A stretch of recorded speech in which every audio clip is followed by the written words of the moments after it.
2 hari yang lalu ada cerita ya bahwa Nirwana Sele itu ya, yang seorang operator crane di PT GNI yang tewas terbakar itu ya. Dan ini kan dia memang cukup terkenal, dia seleb di TikTok. Katanya satu kampung dengan Anda itu ya, Bang Said itu ya.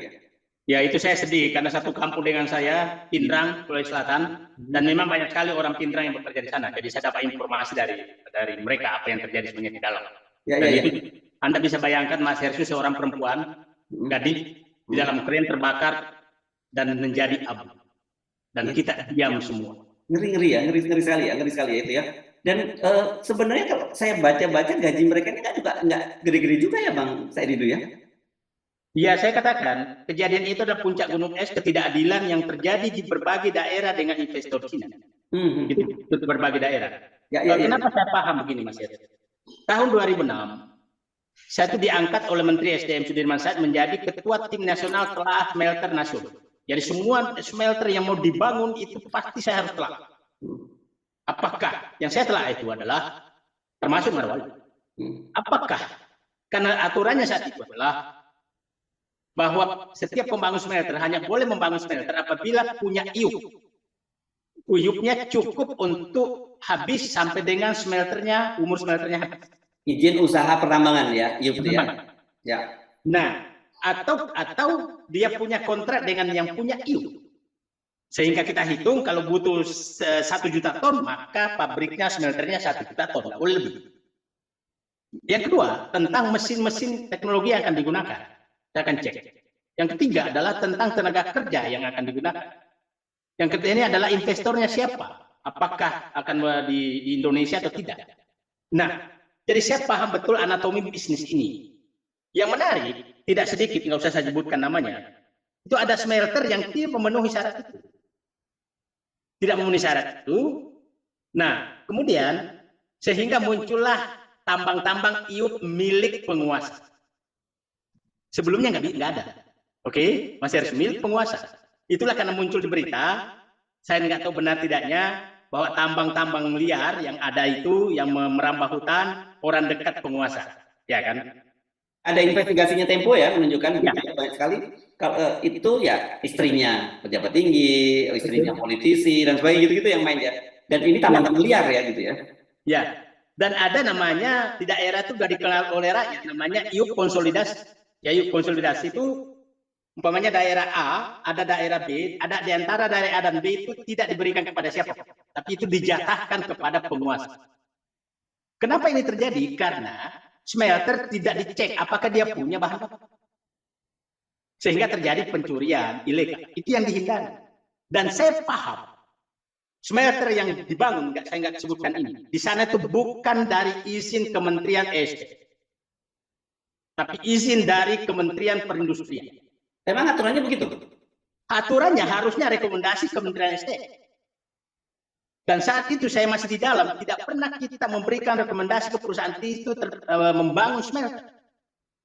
Setelah saya datang ke sana, ternyata izinnya lengkap. Yang bikin kaget saya, bekas-bekas pejabat eselon 1 Kementerian Perindustrian jadi direksi. Tapi pemiliknya saya paham. Dari mana? Nah, inilah yang terjadi awalnya demikian, Mas Heri. Awal kejadian itu di berbagai tempat. Nah, terjadilah marak mulai Sulawesi Tenggara berhasil, pindah ke Kalimantan, pindah ke Maluku Utara. Nah, setelah itu karena wilayahnya abu-abu sekali, wilayah abu-abu ini kan berarti banyak uang abu-abu juga dong, yang tidak bisa transparan. Nah, akhirnya muncullah ketidakadilan di berbagai tempat. Akhirnya dengan berbagai alasan dibebaskan pajak. Dengan berbagai alasan dibikinkan pelabuhan khusus. Dan dengan berbagai alasan diizinkan memasukkan tenaga kerja dengan alasan tunggal proyek. Dengan berbagai alasan diberikan kebebasan memasukkan mesin-mesin dari Cina, kita nggak tahu mesin bekas atau bukan. Dengan berbagai alasan memakai bank Cina. Nah, akhirnya terjadi ketidakadilan mulai dari pusat sampai daerah. Pertanyaannya, di sana ada ini, ada aneka tambang. Di NTB ada Newmont. Di Papua ada Freeport. Apakah dia menikmati fasilitas seperti itu? Enggak kan? Enggak kan? Hanya investor dari Cina kan yang menghadapi. Apakah Freeport bebas memasukkan tenaga kerja? Enggak. Apakah Newmont bebas memasukkan tenaga kerja asing? Enggak. Apakah Inco Tidak. Apakah Neka Tambang bebas masukkan? Tidak. Apakah PT Timah memasukkan tenaga asing juga bebas? Enggak. Tetap berlaku tentang undang-undang ketenagakerjaan. Akhirnya pada saat itu, ini publik harus paham, disitulah puncak kemaharan saya pada saat saya ditugaskan Sulawesi Tenggara. Saya di pesawat terbang ke Kendari, transit di Makassar. Saya lihat di pesawat saya, itu 90% isinya Cina. Cina yang saya tahu persis bahwa ini pasti tenaga kerja sangat kasar. Karena pakai sepatu pun asal. Nah, bahasa Inggris nggak bisa. Nyampe di Makassar, pelabuhan bandara Makassar, bikin masalah. Karena pesawat harus terbang cepat, dilarang turun. Tapi dia nggak ngerti bahasa Inggris, terpaksa dia tetap turun. Akhirnya menjadi kayak kericuhan, kok turun. Kita nggak turun. Nah, di situ saya bilang, loh kok ke begini negeri? Nah, pada saat itu saya pulang Mas Hersu, saya lapor Pak Sudirman Said, Pak Sudirman, ini ada masalah besar. Setelah saya tahu anatomi smelter itu, bahwa ini bukan, tidak ada iupnya, tidak ada iupnya, tidak cukup iupnya, tidak, dan smelternya besar sekali. Tidak ada kontraknya dengan pemilik iup, tapi smelternya sangat besar, artinya akan terjadi pencurian tambang. Oke? Nah, habis itu kebetulan Pak Hanif Dakiri, Menteri Tenagakerja, bisa komunikasi. Pak Hanif, bisa enggak saya ngobrol dengan pejabat eselon 1 Bapak? Ini ada masalah. Bisa enggak kita periksa semua bahwa aturan undang-undang itu dan ketenagakerjaan tetap diberlakukan. Undang-undang ketenagakerjaan menyatakan begini. Tenaga kerja kasar dilarang masuk. Dan di depan mata Kapolda sendiri, kalau ada menyatakan tidak ada tenaga kasar, itu pengaduk semen pun orang. Semen untuk bangunan. Jadi jangan ada yang. Nah, terus kalau tenaga ahli itu maksimum di tingkat mana? Nah, kemudian kalau itu pun minta rekomendasi, umpamanya butuh insinyur, maka minta dari PI, apakah tidak tersedia insinyur dari Indonesia yang mampu mengerjakan? Baru boleh diizinkan masuk. Itu dibabrak semua, dan saat itu salah satu menteri menyatakan cabut semua pekerjaan aturan itu. Akhirnya semua aturan itu dicabut dengan alasan tungkai proyek. Tungkai proyek tidak ada kaitannya dengan aturan ketenagakerjaan. Mau tungkai proyek, mau apa, terserah. Nah, bayangkan dulu kan diwajibkan mempelajari kultur Indonesia, diwajibkan berbahasa Indonesia. Yang terjadi sekarang di Kalimantan, orang Indonesia yang disuruh belajar bahasa Cina dan kultur Cina. Jadi, nah itu di mana negara ini, gitu kan? Nah, itulah. Jadi saya katakan, kerusuhan di sana, saya tidak yakin bahwa bisa dihentikan. Itu adalah api dalam sekam terus, karena ketidakadilan yang sangat tinggi. Saya katakan, mulai dari pusat Marhetsu, kita mengalami ketidakadilan bagaimana sesama pengusaha yang saya usulkan tadi. Ada yang bebas pajak, bebas masukkan mesin-mesin dari negaranya tanpa diaudit. Kenapa mesin harus diaudit, Mas? Karena tujuan kita kan pajak. Kalau dia markup mesinnya, maka tidak pernah untung, maka kita tidak dapat pajak. Nah, maksudnya di markup biayanya, kosnya. Nah, kemudian bebas masukkan tenaga kerja asing, bebas pajak, dan lain-lain. Perusahaan tambang lain tidak mendapatkan, termasuk BUMN tidak mendapatkan. Ya. Dan nah, itu tidak adil.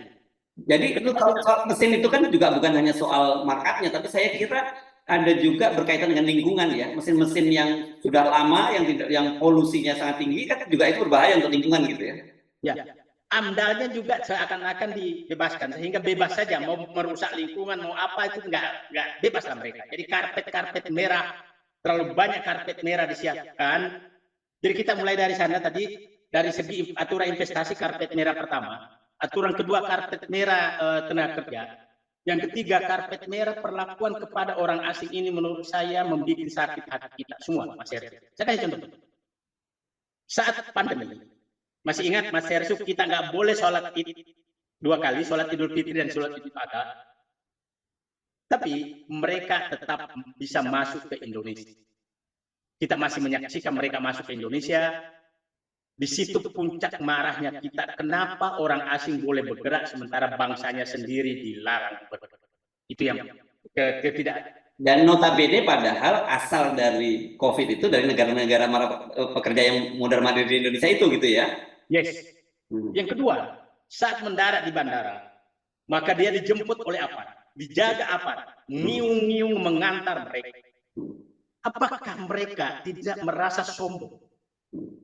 Merasa bangsa Indonesia itu memang kau di bawah aku ini dijemput oleh aparatmu, dijaga oleh aparatmu, dan diantar oleh aparatmu, dan kau berdiri di jalan melihatku lewat.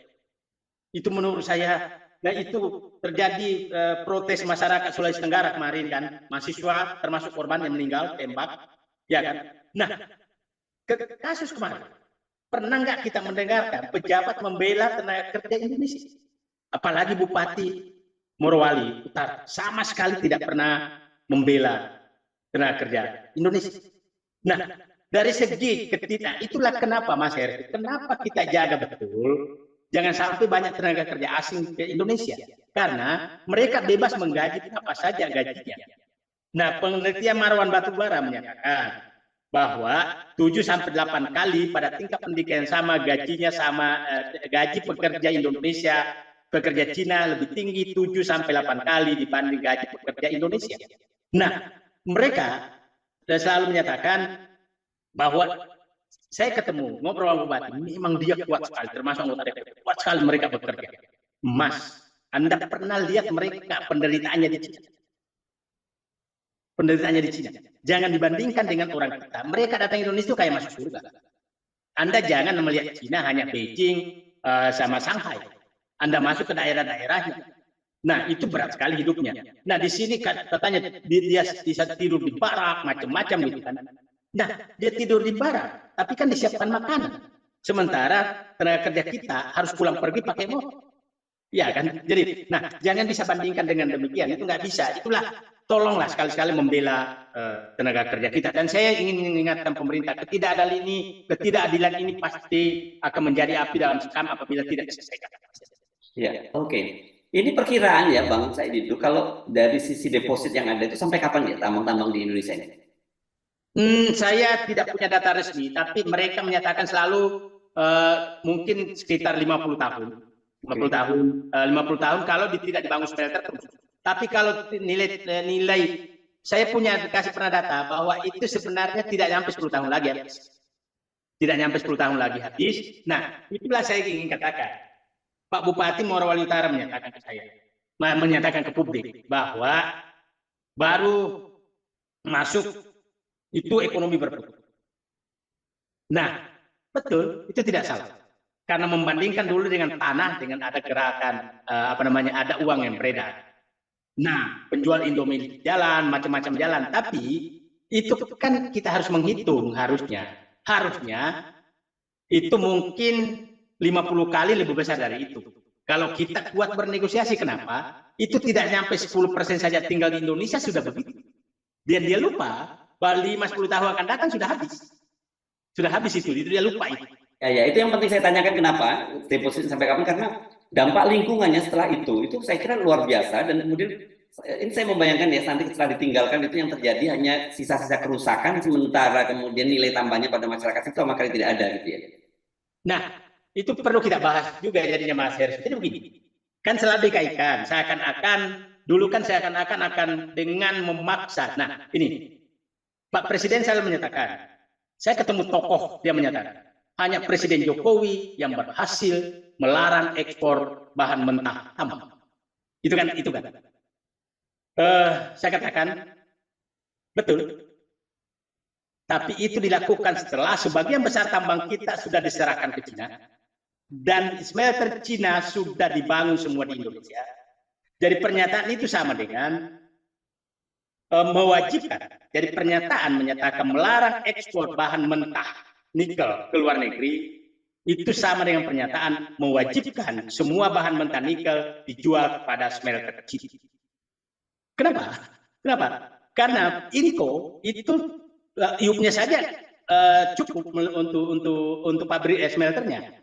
Aneka tambang iupnya cukup. Akhirnya iup yang bukan punya dia lah, yang tadi milik pejabat lah, yang dijual ke sana. Jadi itu pernyataannya persis sama dengan itu. Nah, dampaknya sekarang kan seakan-akan dengan pelarangan itu Indonesia kan menikmati. Tapi faktanya kan tidak ada yang tinggal. hanya 10% yang tinggal. Yang saya katakan, indikator tambang itu harusnya 60% menjadi tinggal di Indonesia dan menjadi sebagian besar pendapatan negara. Itu 60%. Di bawah 10% itu namanya penjualan negara. Jadi saya katakan, ini adalah penjualan negara. Ini adalah rangkaian kebijakan memberikan karpet merah ke perusahaan tambang Cina dan membangun smelter tidak didasarkan terhadap IUP yang dimiliki dengan kajian bahan baku, AMDAL dan lain-lain yang bagus, berbagai karpet merah tenaga kerja dan lain, dan diikuti dengan kebijakan melarang ekspor bahan mentah Cina, bahan mentah nikel, dan akan menyusul boksit.